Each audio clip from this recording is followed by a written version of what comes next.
역사적인 의미라고 하면 너무 거창할까요? 굉장히 큰 의미가 있다고 생각을 합니다. 5년 전만 해도 여기 두 분은 박근혜 대통령 탄핵을 반대하는 입장에 섰고, 여기 저와 안진걸 소장님은 박근혜 대통령 탄핵을 찬성하는 입장이었습니다. 다시는 만날 일이 없을 것 같았던 사람들을 연결시켜준 것은 진실이었습니다. 저와 안 소장님은 탄핵을 찬성하는 입장이었지만, 그렇다고 특검이나 검찰에게 진실을 날조하라고 요구한 바 없습니다. 수사 대상이 된 사람에게 불리하도록 증거를 훼손하라, 이렇게 말한 바 없습니다. 수사기관의 역할은요, 불편하면 불편한 대로, 또 심증에 부합하지 않으면 부합하지 않은 대로 진실을 드러내는 것입니다. 그러나 여러 정황으로 보아서 이들은 텔레피시를 통해서 거짓을 참으로 만들었던 것 같습니다. 이들이 박근혜라는 인물을 혼내줄 목적, 단지 그거 하나뿐이었을까요? 아닙니다.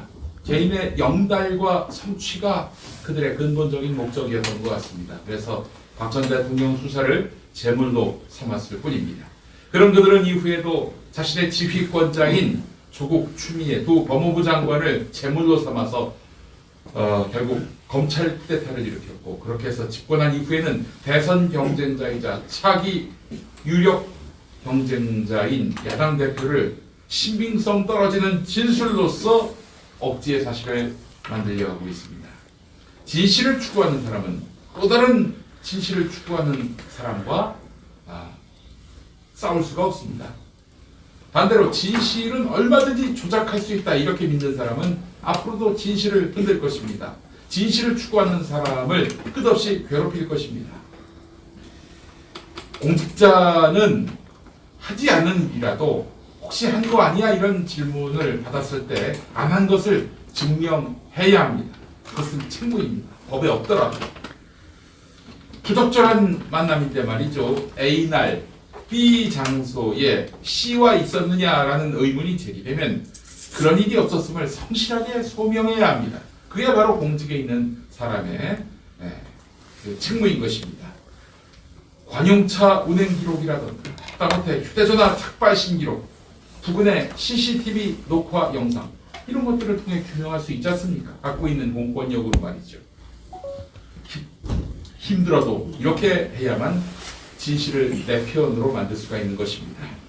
또 의혹을 제기한 사람들의 얘기를 꺾을 수가 있습니다. 그러나 윤석열 한동훈 행태를 한번 보지요. 이런 과정 전부 생략합니다.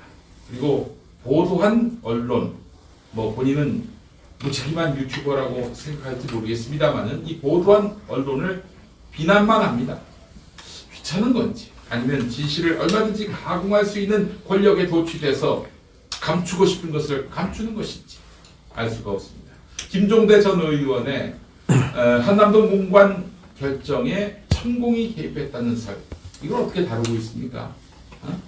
그 형사 고발을 통해서 그야말로 이 책임을 묻겠다, 이런 거 아닙니까? 매사에 항상 이자들은 그런 식입니다. 언론인 여러분께 호소합니다.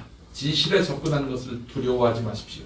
특히 진실을 추구하기 위해 애쓰는 사람의 노력만큼 노력하지 않고는 가짜 뉴스를 한다, 허위 사실을 유포한다, 이딴 식으로 말씀하지 마십시오. 첼리스트가 경찰에 나가서 청담동 술자리 연금은 사실이 아니다, 이렇게 말하면 첼리스트가 경찰 진술에 나가서 그렇게 말했다, 이게 진실의 전부 아닙니까?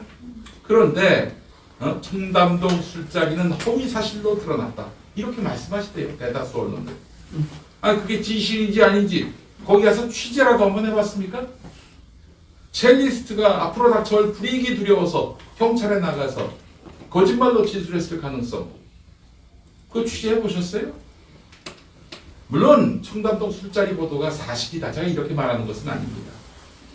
제 말은 왜 이렇게 윤석열과 한동훈이가 아니다, 이렇게 말하면은 그 말을 진실로 받아들이는데 익숙하십니까?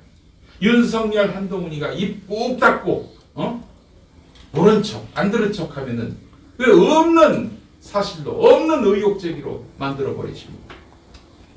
혹시 그쪽 말을 있는 그대로 믿는 것이 덜 위험하니까 그래서 그런 거 아닙니까? 누구처럼 10억 소송 폭탄 맞을까봐, 형사 고발도 불려나가서 재판받을까봐, 집 앞에, 직장 앞에 까맣게 관변단체 사람들이 몰려와가지고 괴롭힐까봐, 의혹 제기, 의심 제기가 총체적으로 부정당하다 못해 탄압받는 시대, 이 시대에 언론인만은 진실을 위한 마지막 역할을 담당해야 하는 거 아니겠습니까? 의혹 제기, 의심 제기마저 죄악시하면 말이죠. 언론인 여러분도 죄인이 됩니다. 불편한 보도를 했을 때. 오늘 태블릿 PC 증거 조작, 박영수 특검팀 고발건은 수년에 걸쳐서 절치부심, 와신상담하면서 모은 근거들입니다.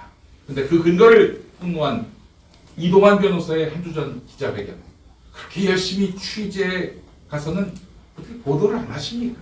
보도한 언론이 없었어요. 왜 그러셨는지요? 혹시 윤석열, 한동훈 이름이 들어가서 그런 것은 아닙니까? 이 두려움을 떨쳐버립시다. 그리고 이렇게 다 펼쳐놓은 태블릿 PC의 진실에 다가가 주시기 바랍니다. 함께 갑시다. 진실 앞에서 목숨을 던질 수 있기 때문에 우리 사회는 언론인을 존경하는 거 아니겠습니까? 사회가 예우하는 거 아니겠습니까? 여러분의 진실로의 여정에 동참해 주실 것을 간절히 호소합니다. 고맙습니다.